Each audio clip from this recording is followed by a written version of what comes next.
Keanu Reeves stood in the first-class line, dressed in a faded plaid shirt and worn jeans, a stark contrast to the polished luxury around him. Behind him, Marcus Langston, a slick businessman in an expensive suit, smirked and muttered, "First class is getting too generous these days." Keanu just smiled, calm as ever, and said, "Guess I'm full of surprises." What happened next on that flight would flip Marcus's world upside down and leave everyone speechless. Before we dive in, tell us where you're tuning in from. If you love stories like this, hit subscribe for more. Keanu Reeves stood in the first-class line at Los Angeles International Airport, hands tucked in the pockets of his faded plaid shirt.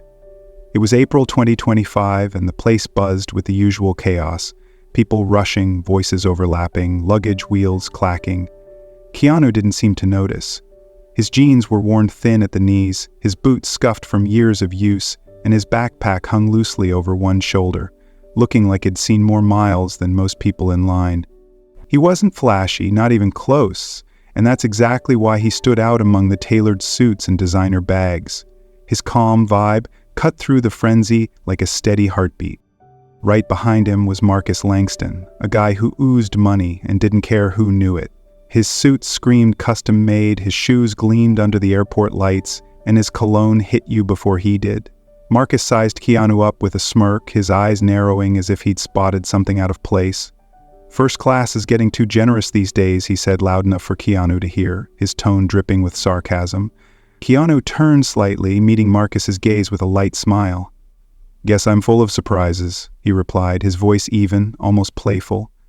Marcus blinked, thrown off by the lack of pushback, but he wasn't about to let it go. "Yeah, well, surprises don't always belong here," he muttered, adjusting his cufflinks like it proved a point. Keanu didn't bite, he just shifted his weight, waiting as the line inched forward. Marcus, though, kept staring, like he was trying to figure out how this guy in beat-up clothes ended up in the same lane as him. When the boarding call came, they shuffled toward the gate, tickets in hand. Keanu moved at his own pace, unbothered, while Marcus strode ahead, chin up, like he owned the jetway.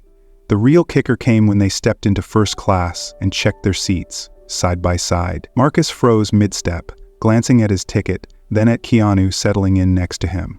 "You've got to be kidding me," he grumbled, dropping into his seat with a huff. Keanu looked over, that same easy smile still on his face. "Looks like we're in this together," he said, buckling in. Marcus crossed his arms, clearly annoyed. He'd pegged Keanu as some nobody who'd lucked into a ticket, and now he was stuck next to him for hours. "This is unreal," he muttered, loud enough for Keanu to hear, but not expecting a reply. Keanu didn't give one. He just leaned back, hands resting on his lap, eyes scanning the cabin with quiet curiosity. The tension between them was already simmering, and the plane hadn't even taken off. Marcus thought he had the upper hand, but Keanu's stillness hinted at something deeper, something Marcus couldn't quite read yet. The plane hummed as it climbed into the sky, the first-class cabin settling into a soft buzz of privilege. Marcus Langston leaned back in his seat, arms still crossed, his polished exterior barely hiding the itch to assert himself. Keanu Reeves sat beside him, hands resting loosely on his lap, gazing out the window like he was memorizing the clouds. The silence between them didn't last long. Marcus shifted, turning to Keanu with a smirk that didn't reach his eyes. "So," he started, his tone sharp and patronizing, "what do you do to land a seat up here? Not multi-level marketing, I hope?" He chuckled like he'd already decided the answer. Keanu glanced over, his expression steady, unruffled. "I work in creative stuff," he said simply, his voice low but clear. Marcus raised an eyebrow, letting out a short, mocking laugh. "Creative stuff? That's what dreamers say when they don't have a real job." He leaned closer, like he was daring Keanu to prove him wrong. But Keanu didn't flinch. He met Marcus's gaze, a faint smile tugging at his lips. "Everyone's got their own way of living, right?" he replied, calm as ever, like he was offering a truce. It wasn't the reaction Marcus wanted. His smirk faltered, and something flickered in his eyes. Irritation, maybe even a spark of insecurity. He wasn't used to people brushing him off so easily. Marcus straightened up, determined to dig deeper. "Sure, if you call scraping by a way of living. I bet you're just here on some fluke upgrade." His words hung in the air, sharp and deliberate, but Keanu didn't rise to the bait. He just shrugged, adjusting his backpack under the seat, his movements slow and deliberate. "Could be," he said, almost amused. "Does it matter?" That quiet deflection hit Marcus harder than any comeback could have. He clenched his jaw, feeling the first sting of losing control. This guy wasn't playing his game, and it gnawed at him. The tension notched up when the flight attendant rolled her cart down the aisle, her smile practiced and professional. "Something to drink, sir?" she asked Marcus. He flashed a grin, all charm and confidence. "Whiskey, top shelf, make it quick." She nodded and turned to Keanu.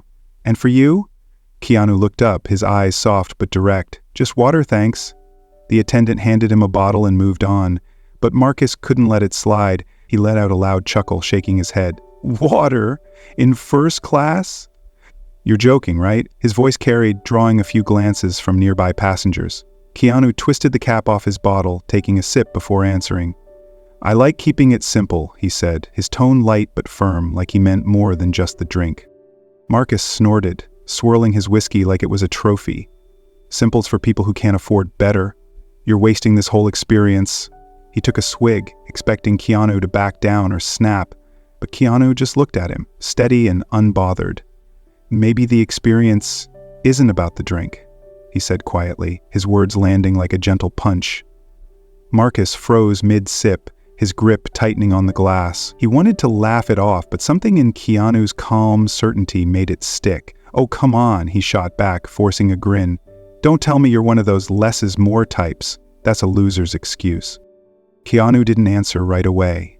He leaned back, resting the water bottle on his knee, his eyes drifting to the window again. "I think what matters is what you do with what you've got," he said finally, his voice soft but weighted. It wasn't preachy, just real, and it cut through Marcus's bravado like a knife through paper. The cabin seemed to hush for a moment. A couple rose back, an older pair exchanged a quick whisper, their heads tilting toward the two men. A guy in a suit peeked over his newspaper, his curiosity piqued. They'd all noticed the edge in Marcus's tone, the way he kept pushing, and Keanu's refusal to budge. Marcus felt the shift, the eyes on him, and it fueled his need to double down. "Yeah, well, what I've got took years of grinding, real work, not some artsy nonsense," he said, his voice rising just enough to sound defensive.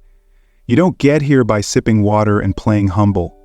Keanu turned to him, his gaze steady, almost searching. "I'm not playing anything," he said, and there was a quiet strength there that made Marcus pause. "I just don't see the point in proving myself to a stranger." The words weren't harsh, but they hit Marcus square in the chest, exposing the crack in his armor he didn't want to admit was there. For a second, Marcus didn't know what to say. He took another gulp of whiskey, the burn doing little to steady him. "You're a weird one," he muttered, trying to regain his footing. "Most people would at least try to flex a little up here." Keanu smiled faintly, almost like he felt sorry for him. "Most people don't need to," he replied, and let the silence settle back in. The older couple murmured again, one of them nodding slightly. The guy with the paper lowered it, watching openly now. Marcus shifted in his seat, the weight of those words sinking deeper than he'd expected. He'd started this to put Keanu in his place, but somehow he was the one feeling off balance. Keanu, meanwhile, sat there like nothing had happened, sipping his water, his calm a quiet storm Marcus couldn't shake. The plane sailed smoothly above the clouds, the cabin bathed in a soft glow from the overhead lights.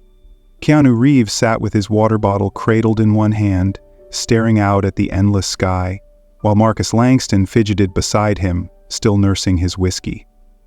The earlier clash lingered like a low hum, Marcus's jabs failing to crack Keanu's calm. But the air shifted suddenly. A sharp jolt rocked the plane, the kind that makes your stomach drop. The seatbelt sign pinged on, and the flight attendant's voice crackled over the intercom. Cool but firm. "Ladies and gentlemen, we're hitting some turbulence. Please stay seated and keep calm." Passengers stiffened, hands gripping armrests. Keanu glanced around, steady as ever, while Marcus muttered a curse under his breath, clutching his glass. Then came another lurch, harder this time. Keanu's backpack, tucked under his seat, slid forward and a small metal box tumbled out, clattering across the floor. It spun to a stop near Marcus's polished shoes. He frowned, bending to pick it up, his curiosity outweighing his irritation. "What's this?" he said, holding it up. Keanu reached for it, but Marcus, with a smirk, flipped it open before handing it back. Inside was an old, weathered badge, scratched but legible, Volunteer Rescue Team, Nepal 2015. Marcus froze, his smirk vanishing. He turned the badge over in his fingers, then looked at Keanu, eyes narrowing. "What the hell is this? Who are you?" His voice was sharp, almost accusing. Keanu sighed, a faint shadow crossing his face as he gently took the box back. "Just an old keepsake," he said quietly, closing it with a soft click. "I helped out some people after an earthquake a while back." His tone was matter-of-fact, like it was no big deal. But the words hung heavy. Marcus let out a dry laugh, leaning back with a scoff. "Oh, so you're a hero now? What, you gonna spin some sob story to impress me?" He tried to sound dismissive, but his grip on the whiskey glass tightened, betraying a crack in his bravado. Keanu didn't bite. He slipped the box into his pocket, his movements slow and deliberate, and said nothing. But the cabin wasn't as quiet anymore. A flight attendant passing by paused, her eyes lingering on Keanu. She leaned toward her colleague, whispering something quick and urgent. Word spread like a ripple, first a murmur, then a buzz. "That's Keanu Reeves," someone hissed a few rows back. "The actor?" Another voice replied. "No, wait, he did relief work too, didn't he? Nepal, Haiti, all that?" Heads turned. Eyes widened. The older couple from earlier nodded knowingly, while the guy with the newspaper lowered it completely, staring openly now. Marcus caught the shift, his head snapping around. "What's going on?" he muttered, his confidence starting to wobble. Keanu stayed still, like he hadn't noticed the growing whispers, but Marcus did. He looked back at Keanu, then at the badge still fresh in his mind, and something clicked. Or broke. "Reeves?" he said, almost to himself, his voice dropping. "Keanu Reeves?" He blinked, like he was seeing the man next to him for the first time. The disdain in his eyes flickered, replaced by a mix of shock and unease. Keanu finally turned to him, meeting his stare with that same steady gaze. "Yeah," he said simply. No fanfare, no ego. "That's me." Marcus opened his mouth, then closed it, floundering for a response. The cabin's attention zeroed in, the air thick with curiosity and something heavier, judgment maybe, aimed at Marcus. Marcus shifted in his seat, suddenly hyper-aware of the eyes on him. "You didn't say anything," he stammered, his usual swagger crumbling. "I mean, you just sat there like some nobody." Keanu tilted his head, a faint smile tugging at his lips. "I don't need to announce it," he said, his voice low but piercing. "Doesn't change who I am." The words landed hard, and Marcus flinched, his whiskey sloshing slightly. He tried to laugh it off, but it came out weak. Right, sure. Big shot hiding in plain sight. He wanted to claw back control, but the ground was slipping beneath him. Keanu leaned forward slightly, resting his elbows on his knees, his eyes locking onto Marcus's. "I'm not here to prove anything," he said, his tone gentle but firm, like he was offering a truth Marcus didn't want to hear.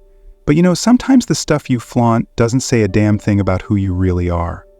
The words cut deep, sharper than any insult Marcus had thrown. They weren't loud or angry, just raw, honest, and impossible to ignore. Marcus's face tightened, his jaw clenching as he struggled to respond. "You don't know me," he shot back, but his voice wavered, lacking its earlier bite. Keanu didn't argue. He just nodded, leaning back again, letting the silence do the rest. The cabin buzzed louder now, passengers whispering among themselves. "He's so chill about it," a woman murmured to her husband. "Didn't even bring it up," he replied, shaking his head in quiet awe. The older couple exchanged a look, the wife whispering, "That's real class." The guy with the paper stared at Marcus, his expression shifting from curiosity to something colder. Disapproval, maybe. Marcus felt it all, the weight of their gazes pressing down on him. He'd spent the flight trying to put Keanu in a box, but now the box was around him, and it was suffocating. He sank back in his seat, staring at the amber liquid in his glass. Nepal 2015. He remembered the news. Thousands dead, whole towns flattened. And this guy, this quiet man in a beat-up shirt, had been there, digging through rubble. Marcus's mind raced, replaying every smug comment he'd made. "You could have said something," he muttered, more to himself than Keanu. "Why didn't you?" Keanu glanced over, his eyes soft but unyielding. Didn't need to, he said. You are already telling me plenty. Marcus flinched again, the words slicing through his defenses. He wanted to snap back, to reclaim the upper hand, but nothing came. For the first time, he felt small, not because of Keanu's fame, but because of what it revealed about him. The turbulence eased, the plane leveling out, but the storm inside Marcus was just beginning. He looked at Keanu, who'd gone back to staring out the window, calm as ever, like none of this fazed him. Marcus's hands trembled slightly, the whiskey glass cold against his palm. He'd started this flight thinking he was above everyone, above this guy in scuffed boots. Now he wasn't so sure. The badge, the whispers, Keanu's words, they all churned in his head, stirring something he couldn't name. Shame, maybe. Or fear. Fear that he'd spent his life chasing the wrong things, shouting about victories that didn't matter. Keanu hadn't raised his voice once, but he'd shaken Marcus to his core, and the flight was far from over. The plane steadied itself, the turbulence fading into a distant rumble as the cabin lights dimmed to a soft glow. Keanu Reeves sat quietly, his water bottle now tucked away, his hands resting in his lap like he'd never been rattled. Marcus Langston, though, couldn't shake the storm inside him. He slumped in his seat, staring out the window at the endless stretch of clouds, his whiskey glass forgotten on the tray. The badge, Nepal 2015, burned in his mind, a tiny relic that had flipped everything he thought he knew. He'd spent the flight sizing Keanu up, tearing him down to feel big, but now he felt smaller than ever. And it wasn't just the fame, it was the weight of what Keanu had done, what he was, without ever saying a word about it. Marcus's thoughts spiraled.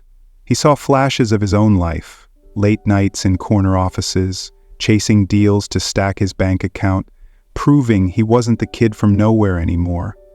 The mansion he'd bought sat empty most nights, its marble floors echoing with a silence he couldn't stand. He'd built a fortress of success, but it hadn't filled the hollow ache he carried. Instead, he'd fed it by stepping on people like Keanu, or who he'd thought Keanu was, using their simplicity as a punching bag to prop himself up. Now, that whole game felt flimsy, like a house of cards teetering in the wind. He glanced at Keanu, who seemed oblivious to the chaos he'd stirred, and something twisted in Marcus's gut. Shame, maybe, or regret? Keanu shifted, reaching into his backpack. He pulled out a small, battered notebook, its edges frayed, and flipped it open. With a stubby pencil, he started scribbling, his brow furrowing slightly in focus. Marcus watched, curiosity cutting through his haze. "What are you writing?" he asked, his voice quieter now, almost hesitant. Keanu didn't look up right away. He finished a line, then met Marcus's eyes. "Need us for a project," he said, simple and straight. "Something to help kids in tough spots. Maybe a school or supplies." His tone was casual, but there was a spark behind it, a sincerity that hit Marcus like a freight train. He blinked, caught off guard. "Kids?" he echoed, like he couldn't wrap his head around it. Keanu nodded, setting the pencil down. "Yeah, a lot of them don't get a fair shot. I figure I can do something about that." He didn't elaborate, didn't puff himself up. It was just a fact, like the sky being blue. Marcus stared at him, his mind racing. This guy, this Keanu Reeves, wasn't just some do-gooder from a decade ago. He was still at it, still thinking about others, scribbling plans in a beat-up notebook while Marcus had been busy tearing him down over a glass of whiskey. The contrast stung. "Why don't you talk about it?" Marcus asked, his voice dropping lower, almost raw. "I mean, you could have the whole world eating out of your hand. People would love that story." Keanu looked at him, really looked, his eyes steady and searching. "I don't need anyone to love it," he said, his voice soft but unshakable. "I just want to do what's right. That's enough."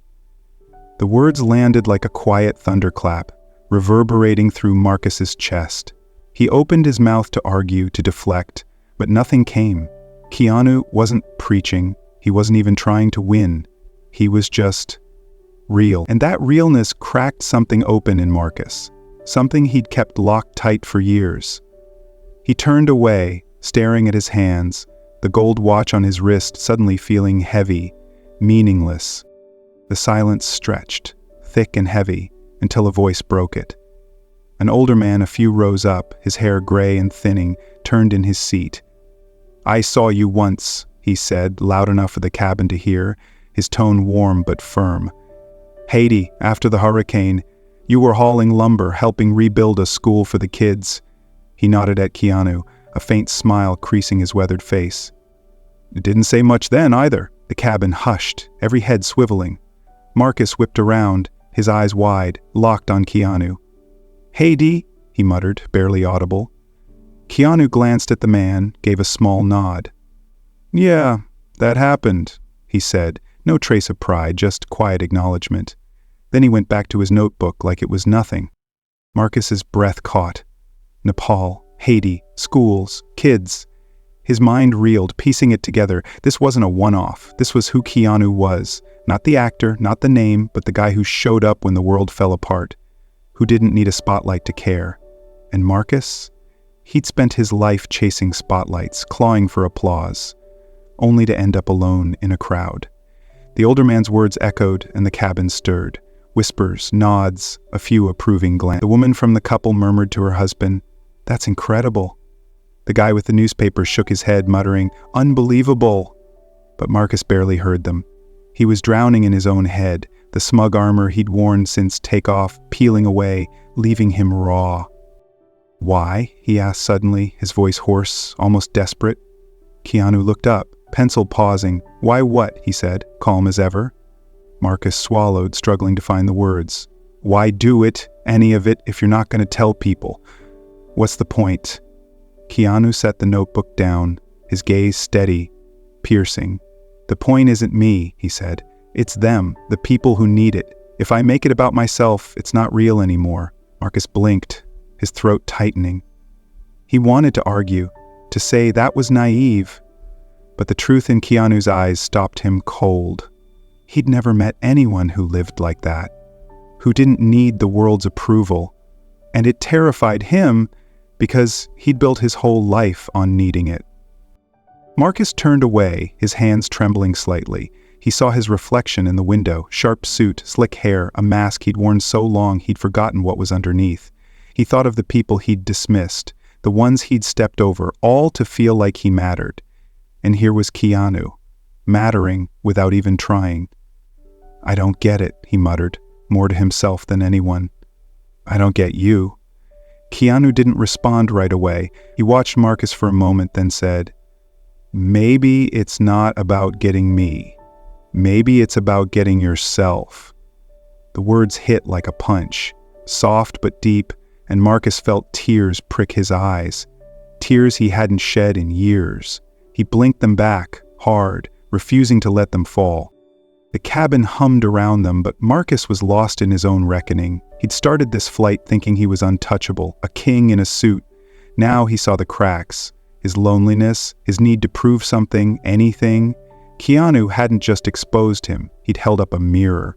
And for the first time, Marcus didn't like what he saw. He glanced at Keanu, still scribbling in that notebook, and felt a pang, not jealousy, not anymore, but something closer to longing to be that steady, that sure, that whole. The flight stretched on, but for Marcus, the real journey was just beginning, one he hadn't signed up for, but couldn't turn back from. The plane cruised toward its final descent, the hum of the engine softening as Tokyo's skyline loomed closer. Marcus Langston sat in silence, his hands clasped tight, the whiskey long gone. Keanu Reeves beside him flipped his notebook shut, tucking it into his backpack with the same calm he'd carried all along. The weight of the flight, of everything Marcus had said and felt, pressed down on him. He'd come aboard a man certain of his place, but now he wasn't sure who he'd be when he stepped off. As the seatbelt sign blinked off, he turned to Keanu, his voice low, almost shaky. "I'm sorry," he said, the words rough but real. "Not because of who you are, but because I was wrong. Wrong to think I'm above anyone." Keanu looked at him, his eyes steady, a small smile breaking through. "Thanks," he said, simple and genuine. "But what matters is how you live from here." The words weren't a judgment, just a quiet nudge, like a hand on the shoulder. Marcus nodded, swallowing hard, feeling the sting of truth settle in. The plane touched down with a gentle thud. tires kissing the tarmac. Keanu unbuckled, slung his backpack over one shoulder and stood. With a final glance at Marcus, a look that held no grudge, just understanding, he headed for the aisle, his steps unhurried, his presence steady as ever. Marcus watched him go, a strange lightness cracking through the heaviness he'd carried for hours. It felt like shedding a weight he hadn't known he was lugging. At the gate, Marcus lingered, letting the crowd rush past. He stood by the window, staring at the blur of travelers, their lives intersecting and diverging. Keanu disappeared into the mix, just another figure in faded jeans. But Marcus knew better now. His hand slipped into his pocket, brushing his phone. He pulled it out, hesitating, then dialed his assistant. "Cancel tomorrow's meeting," he said, his voice firm but softer than usual. "I need you to look into some charities, something for kids, maybe schools." There was a pause on the other end, then a surprised, "Okay, sir." Marcus hung up, exhaling. It wasn't a fix, not yet, but it was a start. A step towards something bigger than himself. The story closed with Keanu fading into Tokyo's bustle, ordinary yet extraordinary, a man whose worth didn't shout but whispered in every choice he made. Marcus stood alone, changed, a flicker of hope sparking where arrogance once ruled. The lesson lingered, clear and sharp. Real value isn't in suits or status, it's in how you live, how you lift others up. Keanu's quiet heart had rewritten Marcus's loud life, proving that true strength doesn't need a state. And maybe, just maybe, the world could shift if more people chose that path, starting with the guy staring out an airport window, ready to try. This story leaves us with a deep truth. What defines us isn't our titles or treasures, but the kindness we show and the lives we touch. Keanu's quiet courage and Marcus's raw awakening remind us that real worth lies in humility, not bravado. In our own lives, it's a call to pause. Next time we're quick to judge or chase applause, we can choose connection over comparison, action over ego. Imagine a world where we lift each other up instead of tearing down. It starts with us, one small step at a time. Thanks for joining us on this journey. Your presence means everything. Where are you watching from? Drop a comment below, and if this story moved you, hit subscribe. We've got more tales of heart and hope coming your way. Don't miss out.